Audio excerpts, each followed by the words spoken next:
I mentioned in the carpool video that I once got left at school. This is what happened. This was in middle school. I was in the 6th grade. So the carpool lady actually had it kind of complicated because her daughter was a year younger than me, so still in elementary school. So she had to pick her up, then pick me up, then pick up the people at high school. So it kind of worked out because didn't have to wait as long and stuff like that. Well, one day I'm outside and she doesn't come. And I'm like, okay, what's going on? And I never really got scared or freaked out. I just thought, maybe she's running late. Maybe something's going on. So I hung out a little bit longer till about, I don't know. I couldn't tell you what time it was, 10 after 3. And I'm like, okay, so she's not coming. And first thing I think to do is I'd go inside and go to the office where the people in the office are still working. And I'm like, hey, can I use the phone or a phone? My ride never came. And of course, this was middle school, so they treated me like I was a criminal trying to rob them. No, you can't use the phone. You need to leave.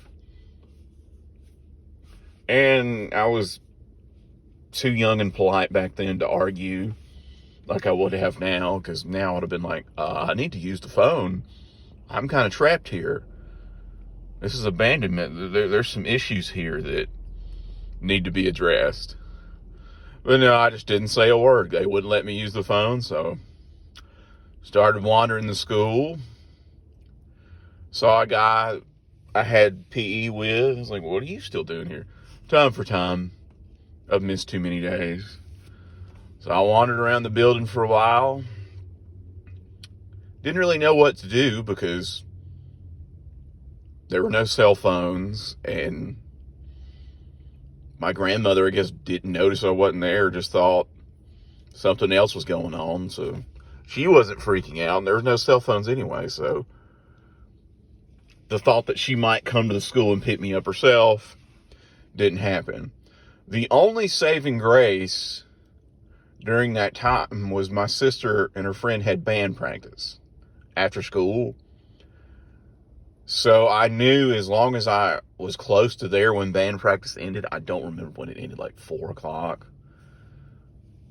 And so I just kind of hung around and waited till band practice ended. And then I walked in there. I was like, she never picked me up.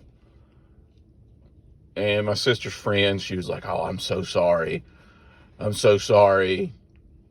And then my mom picks us up because I don't know, for some reason she was picking up band practice.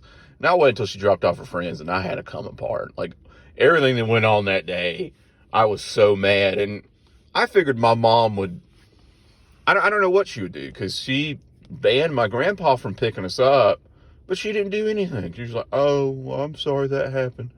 Yeah, it's no big deal to you.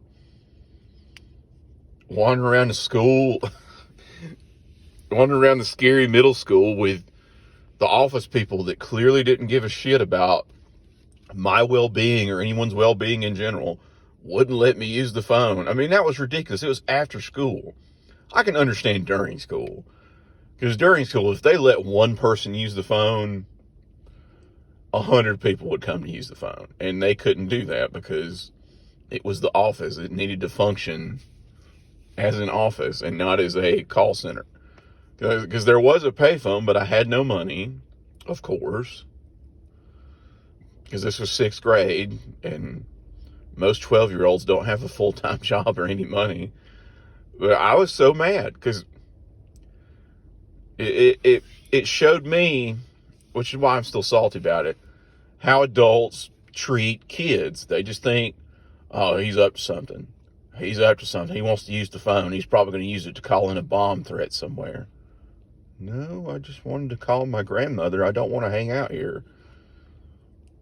But I did. I was there for over an hour, and there was just wandering around. I'm amazed I didn't get yelled at for wandering, because I walked around the school. I walked in the school. I didn't go in the basement, but What I should have done was found a teacher that was sympathetic, but again, speaking with rational hindsight now, I didn't know any better.